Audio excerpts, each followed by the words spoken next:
Garcia, ang inyong pong nurse vlogger. At ang bagong video natin ngayon ay tungkol sa Christmas decoration haul. Ito po yung mga nabili ko pong mura o abot kaya lamang sa iba't ibang mga stores gaya po ng Shopee, Divisoria, Mr. DIY at iba pa.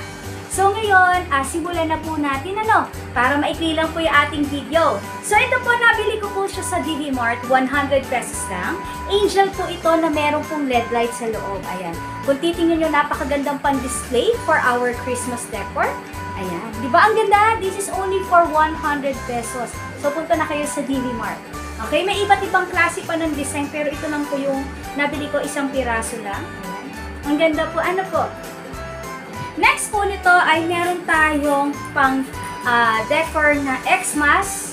Okay, nakalagay dito Xmas or Christmas na merong Santa Claus. Ayan, meron ding Christmas tree. So, pan-display ito na pwedeng tinatayo. 50 pesos ko lang po ito nabili. 54 pesos sa isang shop. Sa Shopee, lalagay ko po yung link sa description box below. Then, meron din po akong nabili. Ito naman po, pang Christmas decor din. Dalawa yung pinili ko, isang gray at saka isang red. So, 26 pesos ko lang itong nabili. Ayan, panghang siya. Nakalagay dyan ay Merry Christmas. Di ba po? Ang ganda. Meron din ako in red color. So, murang-mura lang po, The next one, meron po ako dito nabili na snow. Ayan. Wala pa kasi akong collection ng snowman. So, bumili ako na to, snowman. Nabili ko siya ng 60 pesos lang. Medyo malaki siya. Ayan. Ito po yung aking kamay. Ayan. Ganyan siya. Di ba? Ang ganda po. Nabili ko po ito around July and August. So, medyo mas mura po siya compared po ngayon na bare months na. Okay? Then, this one po, nabili ko lang to around 18 pesos. Nakalagay na, have yourself a merry little Christmas. Ayan. 18 pesos. Okay, pan-display din. So, marami kasi tayong gustong gawin, yung mga pan-display.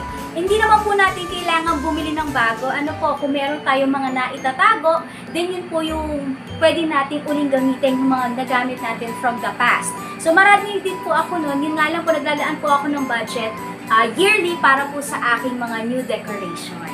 Okay? Ewan ko po ba, gustong-gusto ko po talaga ng Pasko. And then, ito po, nabili ko din sa isang shop sa Shopee. Bali, 32 pesos siya. Ayan. Ito po ay angels na pwedeng isabit sa Christmas tree. Meron kasi ako maliit na Christmas tree, so hindi ko pa siya tinidesignan. At ito po yung aking ipapalit na kasi nasira na po yung mga Christmas balls ko. And then, ito naman pong isa, merong mga Christmas tree na maliliit. And meron din siyang reindeer. So, 32 pesos ko lang itong nabili. O, di ba po? The next one, syempre, kailangan natin ng yung lights na maliit. Okay, 32 pesos ko lang itong nabili. Meron naman po yung iba, mas mura siya. Ito pong binili ko ay di battery na AA. Bale, 1, 2, 3. Tatlong piraso nga po ng AA ang kakailanganin natin. Next one po, kung mahilig kayo gumawa ng mag-display sa inyo pong table or sa inyong kitchen, meron akong nabili na straw. Christmas design siya in red and in white. Ito po ay 20 pesos ko lang nabili. Ito naman po ay 38 pesos. Nakuha ko po kasi ito discount na. Discounted na po yung nabili ko na to. Kaya 20 pesos na lang siya. Kasi mas marami po kayong nabibili, so mas nakakamura po kayo sa iba pong shop. Okay? Kasi may mga voucher po sila. Ayan, so meron na tayong straw. And then, last year po kasi meron akong binili na tissue holder na Santa Claus. So, naisip ko, ordinary tissue lang yung nilagay ko nun, yung color white lang. Ngayon, may nakita ako na Merry Christmas. Ayan. Nabili ko po ito ng 38 pesos. Meron din pong mga ibang design, depende po sa gusto nyo. Okay? So, ito po yung nabili ko, 38 pesos. Next one po, meron akong nabili.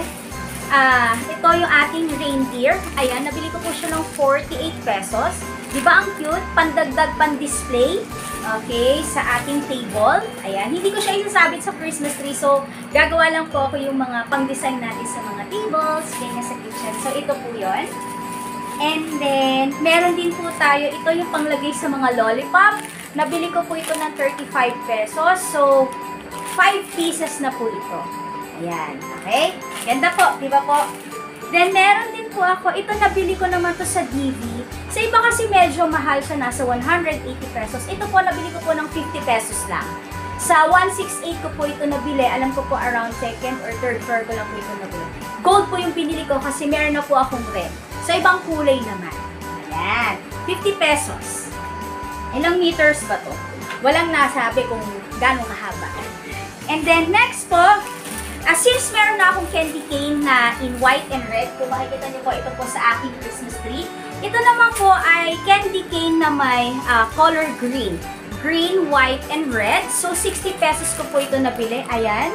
Okay. 12 pieces na po siya. Mura na, diba? Ayan. Pandagdag display natin. And then, next one po, meron po pala ako dito isa, dalawa pa rin binili ko. Ito ay pandagdag ko sa aking Christmas tree. So, makikita niyo dyan, merong mga snowballs, meron din tayong snowflakes. So, dinagdag ko itong mga ice drop, alright, in clear and it's snow na color. 60 pesos ko lang po itong nabili, isang piraso. So, 2, 4, 6, 8, 10, 12 pieces siya. Okay? So, 60 pesos itong dalawa. Ay, hindi. 60 pesos isang plastic. Dalawa po yung nabili ko. Then, ito naman po, clear to. Ito naman hindi. Ayan. 60 pesos din isa. Ito, isang balot. Ngayon po, alam ko medyo mahal na siya. Habang papalapit ang Pasko, tumataas po ang presyo ng mga bilihin. Alam po natin yan. Okay. Next one po. Ito nabili ko talaga sa DV. August, palang maaga, parang July, last week po ng July o first week ng August. So, 50 pesos isang piraso. May makikita kayo nito, 80 pesos. Medyo mahal. So, naghalughog po talaga ako. May nakita ko 50 pesos. Ayan, ang ganda. So, socks to, Santa socks. And then, may ribbon. So, diba, iba-ibang kulay. Ito silver, ito red. Then, meron din akong binili yung Christmas tree. Ayan, na color gold. Magkaibang klase. Pandagdag, pan-display. And then, ito po ay ang Christmas tree na color red. O, diba? Ang ganda, 50 pesos isang ganito. Ayan. So, halughog lang po talaga kayo sa DV, no? Para makahanap po tayo. Basta umikot po muna kayo bago kayo bumili ng bumili. Kailangan umikot tayo para makahanap tayo ng mura. And then, meron po ako nito. Ayan, nabili ko lang din po ito sa, ito naman po sa Shopee, 59 pesos isang piraso. So, pwede nyo itong ilagay sa mga wine nyo during Christmas. O, diba? Ang ganda. Ayan, kumuha po ako ng isang green at saka isang red. Next one po, since nauuso nga ngayon yung mga, yung mga ice cream, diba yung mga pan-display nyo sa Christmas tree, ice cream, mga donuts, lollipops. So, ako, bumili ako nito. Wala akong, dati kasi laging out of stock. So, pumili ako, eraser to ha. And then, 30 pesos siya. So, isang box na to, 30 pesos. Ayan, may ice cream. Kita nyo? May ice cream, may donut. Ayan. And then, may lollipop. So, ang gagawin ko po dito, ilalagay ko siya sa baso. So, ipapakita ko po yun sa inyo. So, 30 pesos to, isang ganito. May makikita kayong mas mura, pero ito po kasi medyo marami po akong binili para makatipid din po ako sa aking delivery fee. Ayan. Next one po, meron akong store na binibilhan. Ito ay 50 pesos lang. 54 to be specific. Nabili ko siya. Mga Christmas pillow. Ayan. Yung pambalot. Ayan. Yung throw pillow. Ayan. So, iba't ibang klase ng design. May reindeer. Merry Christmas. Ito snowman. Diba? Medyo malaki. Then ito Merry Christmas na ibang design. Dadalhin ko po ito kasi yung iba sa Cavite.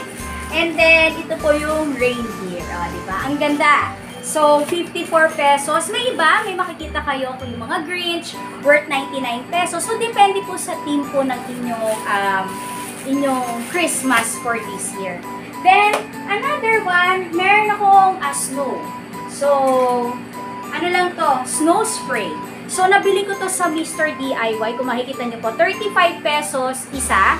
Okay? Misa may discount. Kung matanda kung 38 yung isa. Meron din 50 plus.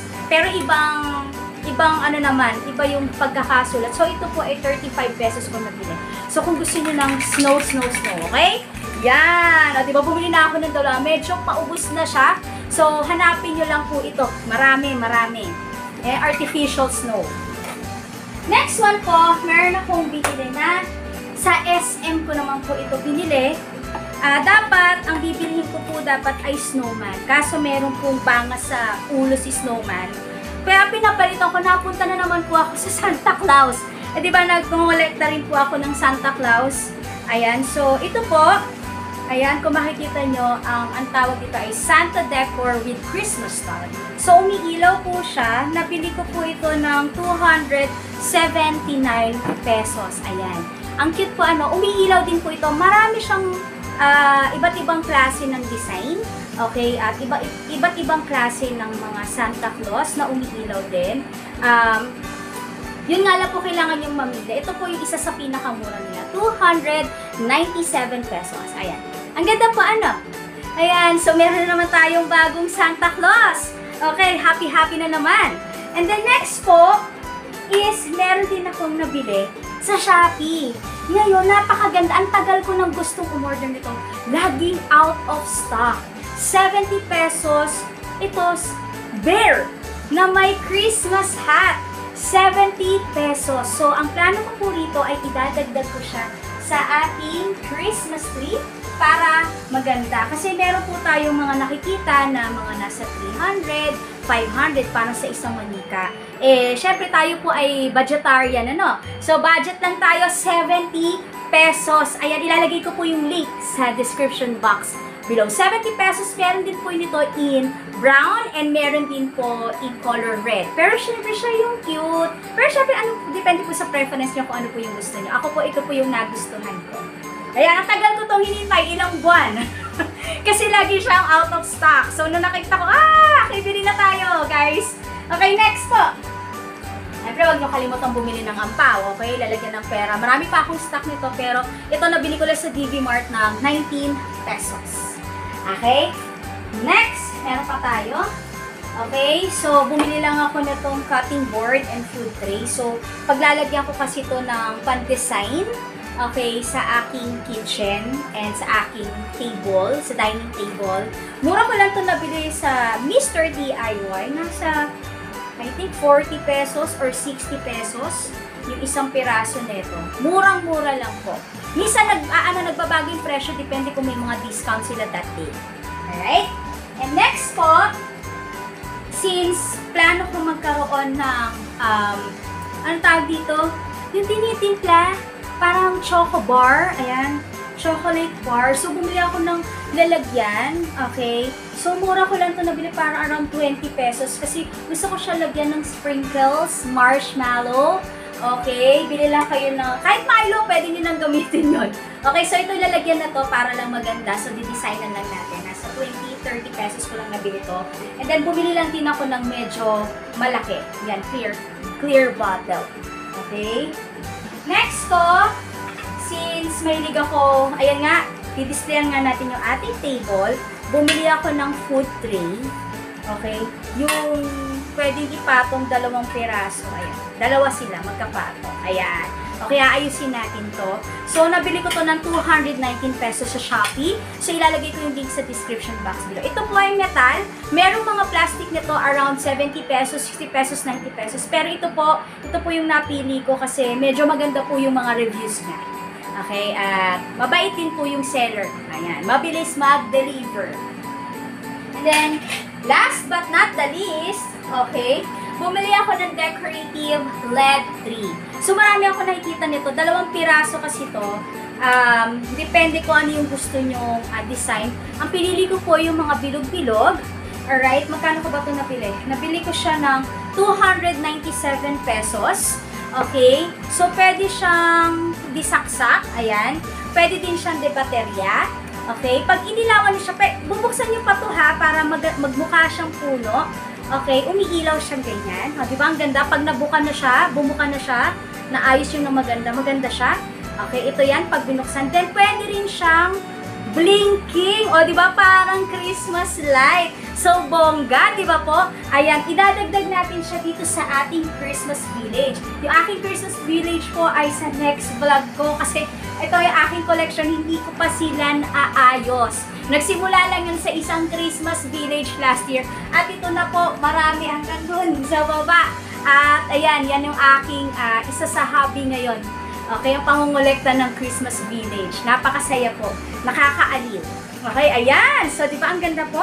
Ayun lamang po yung aking pong video ngayon. Sana po nagustuhan nyo. Kung meron po kayong mga katanungan, okay lang po na maglagay kayo ng comment dun sa ating comment section.